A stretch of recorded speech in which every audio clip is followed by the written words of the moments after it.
Hey guys, it's Dawn here, and today I'm going to give an update on all the projects around the mini ponds, and also to focus on the fry tank or fry pond today. So first project is, well, not first, but one of my projects is this. I picked up this free at the curb aquarium, glass. We got a filter and a pump, and it's quite dirty. I'm gonna have to clean that all out, and then I have no idea where I'm going to put it, what I'm going to do with it, if it's going to be plants, shrimp, or fish, or what. But first steps first, just get it cleaned up and see what we got.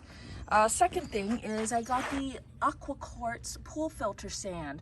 I'm going to experiment with this as an alternative to aquarium sand, because aquarium sand is very expensive, and also I wasn't quite that happy with the aquarium sand that I played with the other bag of aquarium sand. So with this sand, the texture and the size of the grain is actually very nice, and it is a million times easier to clean than the aquarium sand was. The aquarium sand, I was rinsing it out like 50 times and it was still coming out so cloudy like you don't want to put it in with the fish. But finally, after so many rinses and it was still so cloudy, I just gave up. I was like, you know what, I'm gonna do it, and the filter can take care of the rest, which it did, and it worked out fine. But still, that stuff was so dirty. This is the third rinse.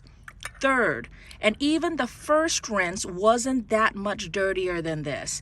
First rinse, second rinse, this is the third rinse, and I'm just leaving it, the water is not that bad at all.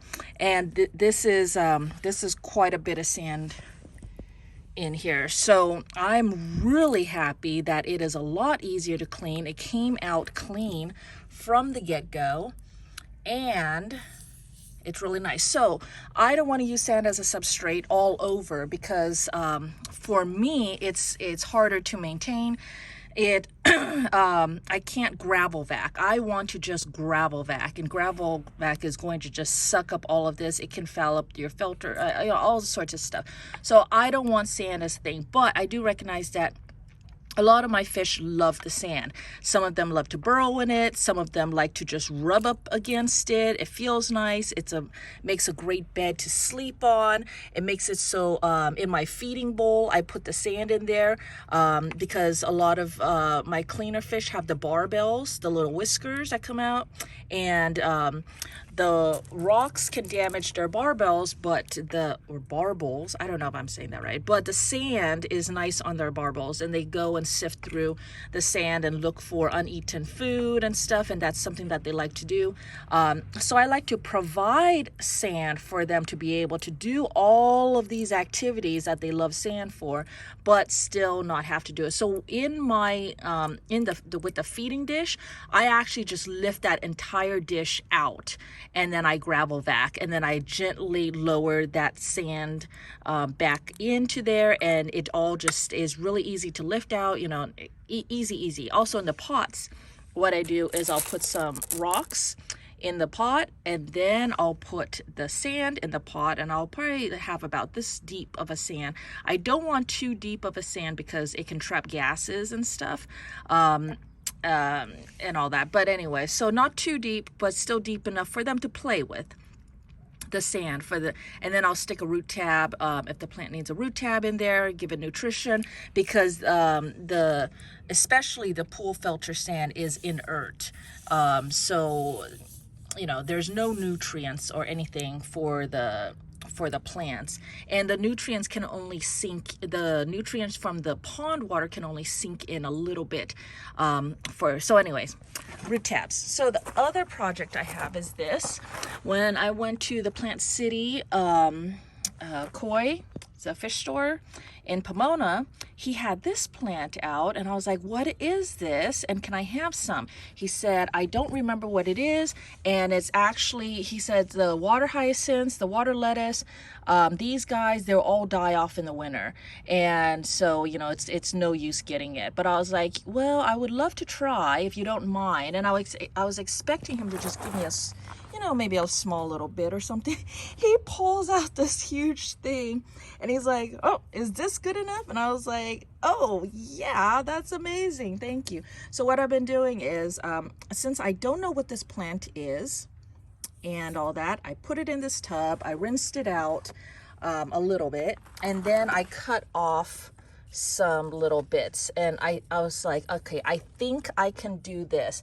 I think I can just cut off, you know, little sections, and then each of those sections will grow. Because right now it is just one, it's like long tendrils, and then after every, I don't know, six inches or a foot, it will put out, so it puts out this long runner, and then it puts out one stem, long runner, stem, like that. So it's all connected and it's all tangled up in there.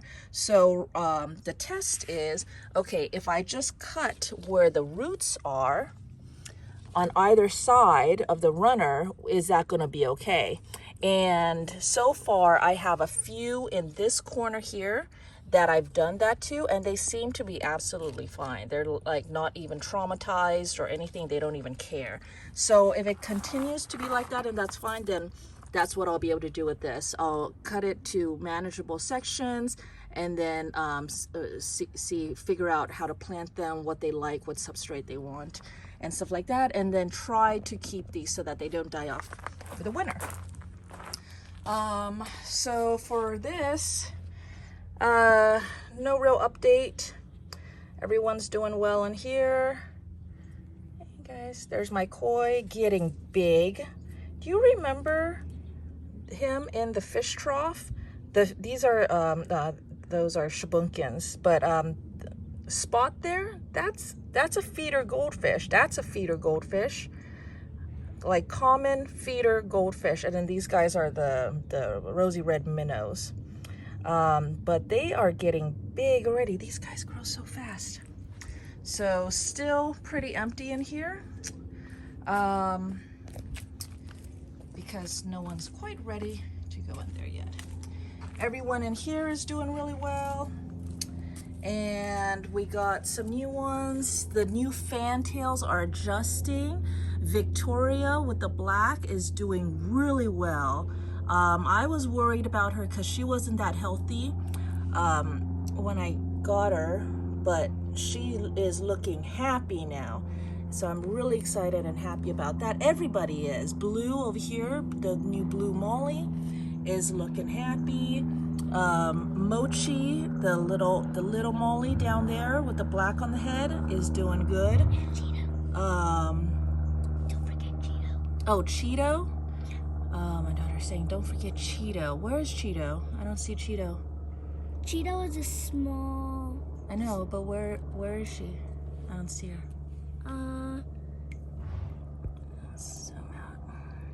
Well, anyways, then we got the clownfish doing well. Angels, all the new guys. Okay, see, that's Fairy and Lace and Sunny Lemonade. Oh, what's this one's name? Valentine. Valentine's doing well. Red's doing well. Red? Red, oh yeah. Red down there is doing, everyone's doing really well. Everyone's really happy. And Tupper. Oh, Tubber's always doing well. Here. Oh, that's Silver, Silver Sailfin Molly. Those two are new ones, and they're doing well. Who do we got up here? We got Clownfish up here. There's Tubber. Oh, there was an angelfish on me, but then Tubber chased away. Tubber. That's Clownfish, not the runt Clownfish. So, okay, but we gotta talk about the baby tank. All right. Baby tank. So here's the baby tank. Baby tank is the fry tank. It is 40 gallons. And I got the plants over here. This experiment is actually doing really well. This plant is really happy in here, and all these other plants are really happy in here as well. So it's not the prettiest thing at all, but they're doing great. This planter down here, a long triangle planter, and it has the grass leaf arrowhead plants, and they're doing great in there, and they're staying nice and civilized. Just worry about some of these guys because, you know, they can go crazy. And this is what I was talking about, the sand bed.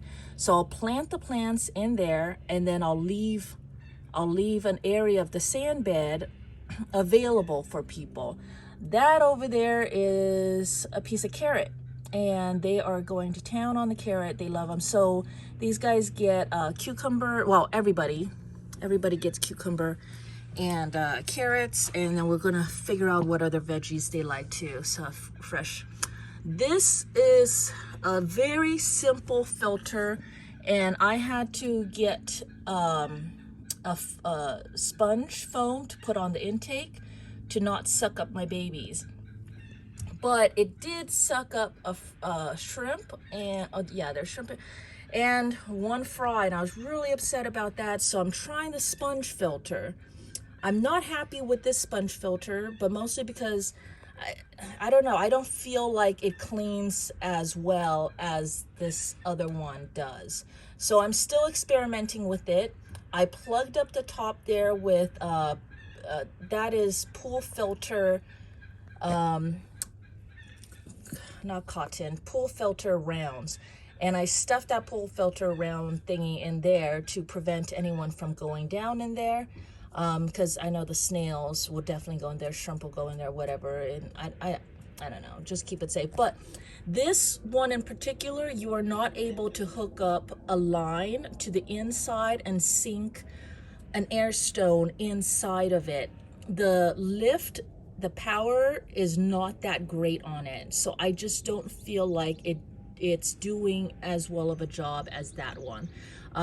If that's the case, then I just won't use that one anymore, and I will just try to keep modifying that one to make it safer for my babies, but we'll see.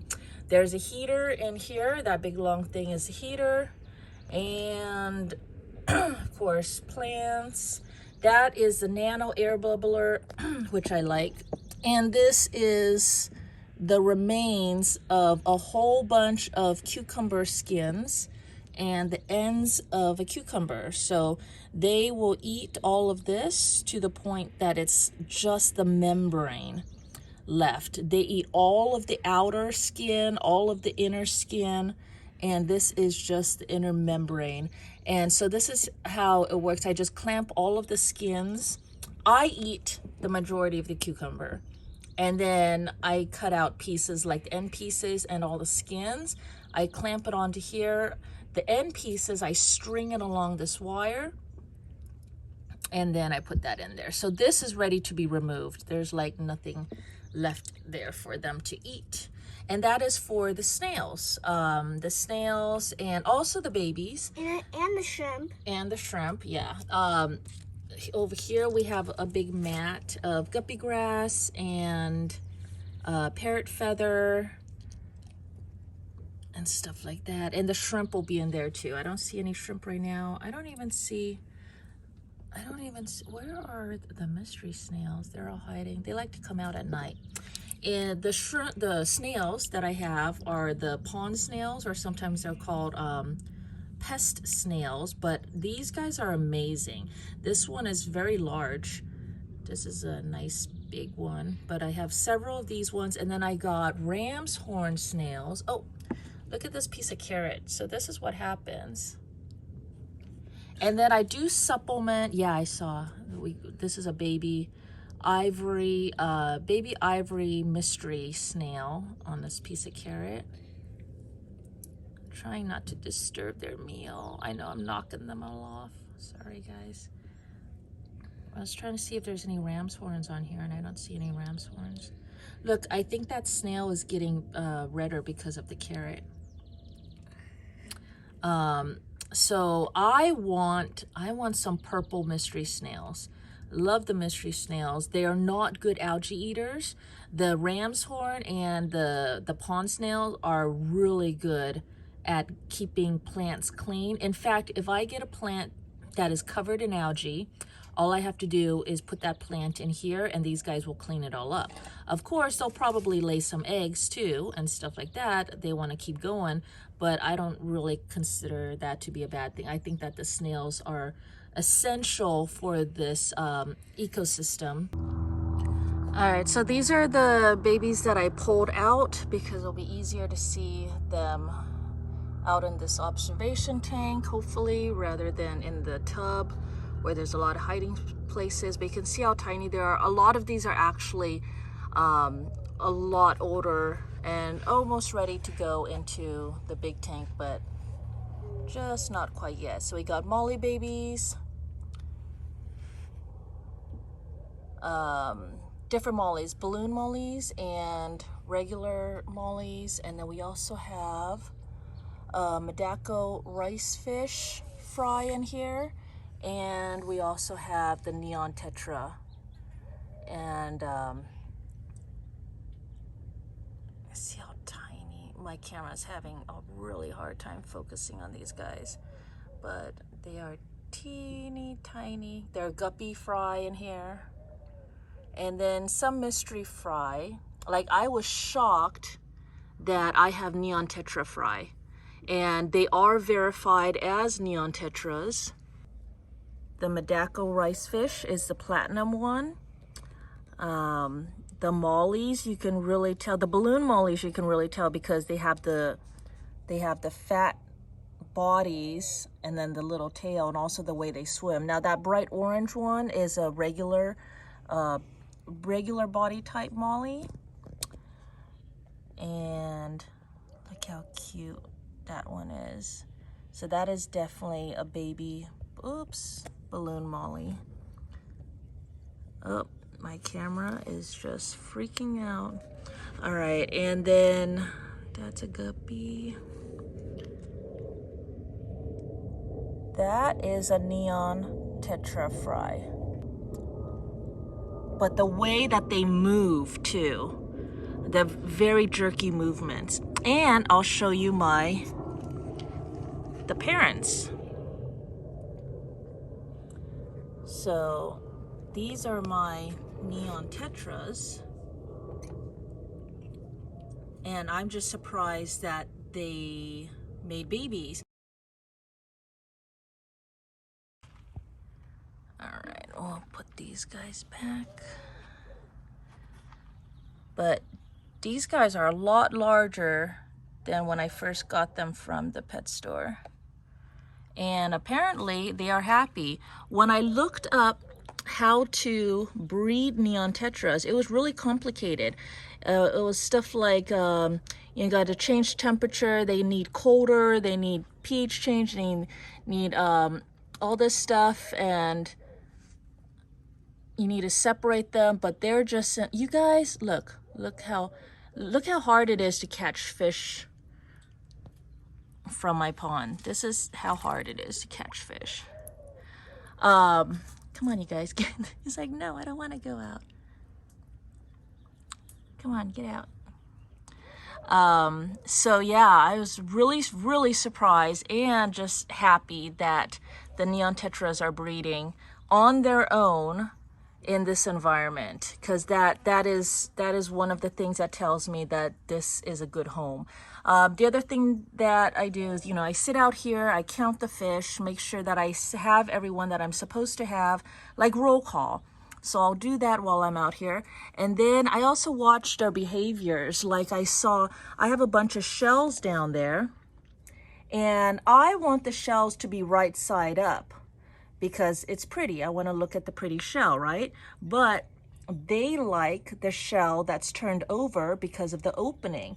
And I saw some little fish, like the baby Pandagara, go into that opening of the shell and then establish it as home.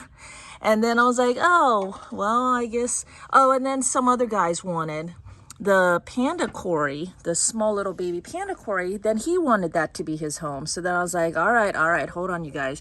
I will put out more shells and I will turn them up for you, put more shells in different places so that everybody can have their own shell home. Just things like that. Like when I saw that they liked the sand. You see how this feeding bowl, the sand level is just really low? That's what that new sand is for. But I saw that they really liked the sand inside my plant.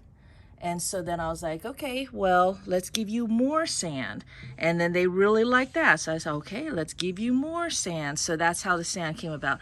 But will I ever do the whole thing just sand? No, because it's just too hard.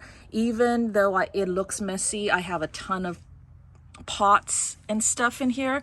It's still manageable because I can lift the whole thing out and remove it and put it back in. I can move them to different ponds or whatever, you know, so it's still manageable this way. And even though it looks clustered and, you know, crowded and messy, that's kind of how it would be in the wild. You know, you're going to have a bunch of rocks all over the place. You're going to have a bunch of crevices and natural hideys and plants overgrown and stuff like that. So that's what I'm trying to do.